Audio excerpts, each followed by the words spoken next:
నియోజకవర్గంతో పాటుగా రాష్ట్రంలో మరి నేను హైదరాబాద్ ఇన్ఛార్జ్ మంత్రిగా కూడా ఉన్నా. అక్కడ కూడా 150 మున్సిపల్ డివిజన్లల్లో చాలా సజావుగా ప్రక్రియ జరుగుతూ ఉంది. ఇక్కడ కూడా హుస్నాబాద్ నియోజకవర్గంలో ఎక్కడ కూడా చిన్న ఇబ్బంది లేకుండా అప్లికెంట్ ఇట్లా జరిగింది అట్లా జరిగింది అనేటువంటి చర్చ లేకుండా ఈ కార్యక్రమం కొనసాగింది. ఇందుకు సహకరించిన అందరి అధికారులకు, ప్రజాప్రతినిధులకు, పౌరులందరూ కూడా స్థానిక శాసనసభ్యులు గారికి ధన్యవాదాలు తెలియజేస్తా ఉన్నాను. ఈ కార్యక్రమం తర్వాత ఈ యొక్క ఎంపిక ప్రక్రియకు సంబంధించిన విషయం లోపల కూడా అందరూ నిజమైన లబ్ధిదారులకు ప్రయోజనం కలిగే విధంగా రాజకీయాలకు అతీతంగా సహకరించాలనే మాట సందర్భంగా నేను కోరుతా ఉన్నాను. అదేవిధంగా ఇంకా ఇతరత్ర అంశాలు కూడా ఏమున్నా ఇవాళ పొద్దున మామూలుగా హమాలి 2 సంఘాల దగ్గరికి పోయినాం. వాళ్ళందరికీ చెప్పినా, నేను ఆర్డీఓ గారు కూడా చెప్తాను, మరొకసారి ఎంఆర్ఓ గారిని, నేను హాస్పిటల్ సూపరింటెండెంట్ తోటి మాట్లాడినా. వాళ్ళందరూ కూడా ఇక్కడ జనరల్ అవైలబుల్ హెల్త్ చెక్ తోటి ఒక medical health profile, blood test కానీ, సిబిపి కానీ వాళ్ళందరికీ చేసి కూడా రోజు కొంతమంది చొప్పున 2 హమాలి సంఘాలతో పాటుగా ఇక్కడ రోజు గుమస్తా సంఘాలున్నాయి. ఆటో కార్మికులు ఎవరైతే మామూలుగా రోజువారీ జీవనం కొనసాగిస్తారో వాళ్ళందరికీ డైలీ బేస్డ్గా ఒక ప్రత్యేకమైనటువంటి అవకాశాన్ని అక్కడ ఇచ్చి అందరి యొక్క బ్లడ్ ప్రొఫైల్ ఇక్కడ ఈ నియోజకవర్గం ఆదర్శంగా ఉండే విధంగా వాళ్ళందరికీ చేసి అవసరమైన ట్యాబ్లెట్లు ఇతరత్ర ఒకవేళ ప్రభుత్వంలో లేకపోతే సొంతంగా నేను ఏర్పాటు చేయడానికి సిద్ధంగా ఉన్న ఆ కార్యక్రమంలో తీసుకొని పోవాలని సందర్భంగా నేను కోరుతూ ఈ కార్యక్రమాలన్నీ అమలు జరగడానికి, సజావుగా జరగడానికి అందరూ కూడా ప్రతి ఒక్కరూ నాకు సహకారం చేయండి.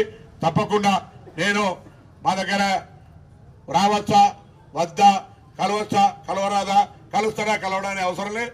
నేను ఇక్కడుంటే హుస్నాబాద్ కార్యాలయము ఇల్లు వారం 10 రోజుల ఎమ్మెల్యే గారి అధికారిక నివాసమైనటువంటి క్వార్టర్, గవర్నమెంట్ క్వార్టర్లోకి వెళ్తాం. అక్కడ కావచ్చు, ఆఫీస్ కావచ్చు, లేదా ఇక్కడ ఉంటే రోజు హుస్నాబాద్లో లేదా ఇతరత్ర మండలాల్లో రోజు పొద్దున మామూలుగా ప్రజా సమస్యలు తెలుసుకోవడానికి పొద్దున్నే 6 గంటలకి బయటకు వెళ్తాం. అప్పుడు కావచ్చు, ఎప్పుడైనా ఏ సమస్య ఉన్నా నన్ను కలవలేకపోయినా అనే మాట దయచేసి రానియకుండా ఎవరినైనా కూడా లేదా నా కార్యాలయంలో ఉన్నటువంటి సిబ్బందికైనా మీ సమస్యను చెప్పి పరిష్కారం చేసుకోమని నేను కోరుతూ, నేను రాజకీయ పార్టీలకు అతీతంగా ఇక్కడ వాళ్ళందరూ కూడా కోరుతాను. ఇంకొక మాట, హైదరాబాద్లో ఒక ప్రత్యేకించి ఒక అధికారిని నియమించుకున్నాం. వైద్య పరీక్షలకు సంబంధించి ఎవరైనా ఇక్కడి నుంచి హైదరాబాద్కు వస్తే ప్రభుత్వ తరఫున నేమ్స్ హాస్పిటల్లో ఎంఎన్జేలా అంటే క్యాన్సర్ హాస్పిటల్ సంబంధించిన ఎల్ఓసీలు ఇస్తారు. ముందే ఎస్టిమేట్ చేస్తే వాళ్ళకి గవర్నమెంట్ శాంక్షన్ చేస్తూ ఉంది. మిగతా సీఎం రిలీఫ్ ఫండ్ ఇప్పించే కార్యక్రమం లేదా చికిత్స పొందుతున్న సందర్భంలో మంచి చికిత్స అందజేయడానికి కూడా నా ప్రతినిధి అక్కడ ఒక వ్యక్తి ఉంటాడు. మీరు ఇక్కడ కార్యాలయాలు చెప్తే అక్కడ ఆయన టెలిఫోన్ చేయగానే ఆ పేషెంట్ దగ్గరకు పోయి మంచి మెరుగైన చికిత్స అందే విధంగా ఆయన డాక్టర్లతో మాట్లాడి పర్యవేక్షణ చేసే సిస్టాన్ని కూడా ఏర్పాటు చేసే ఈ అవకాశాన్ని కూడా పార్టీలు, వ్యక్తులు సంబంధం లేదు. దయచేసి దీన్ని కూడా ఉపయోగించుకోండి. అన్నిటికంటే ఆరోగ్యంగా అందరు బాగుంటే ఏదో ఒకటి చేసుకొని బతారనే ఆలోచనతో ఈ కార్యక్రమం కూడా తీసుకున్నాం.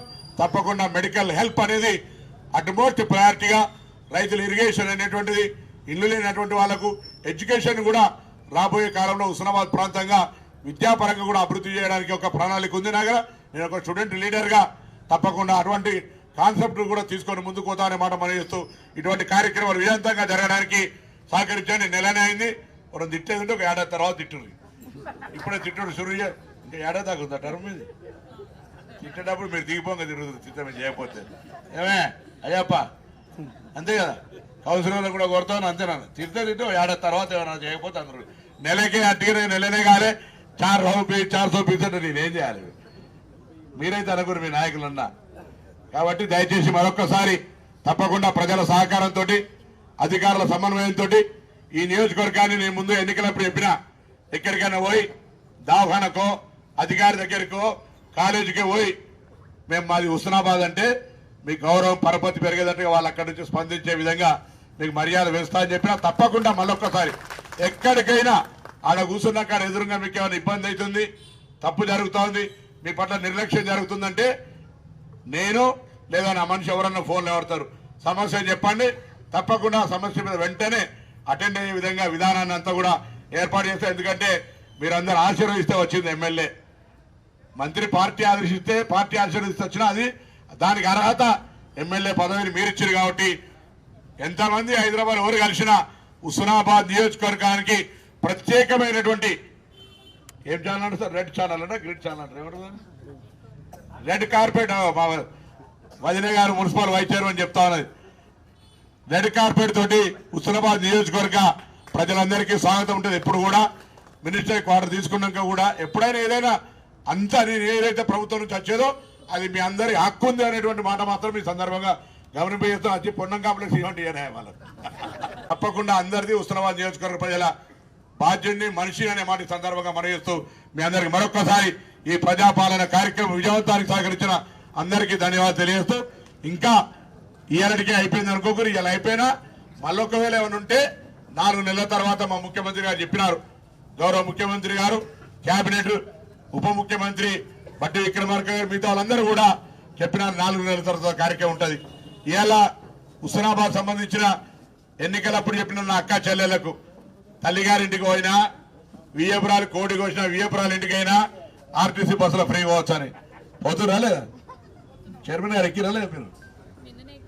Free right. కొత్త బస్సు ఎక్కిరు. అట్లా కొత్త బస్సు కూడా ఎక్కడ షురు అయిపోయింది. కొత్త బస్సు నిన్నోటి వచ్చింది, మళ్ళా 2 వచ్చినాయి.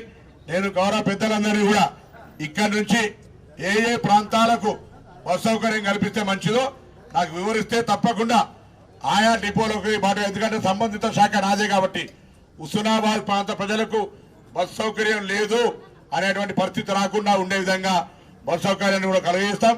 గతంలో డిపో బలహీన పడుతుండే, ఇప్పుడు డిపో బలపడడం స్టార్ట్ అయింది. ఆర్టీసీ సిబ్బంది కూడా అందుకు సహకరించాలి.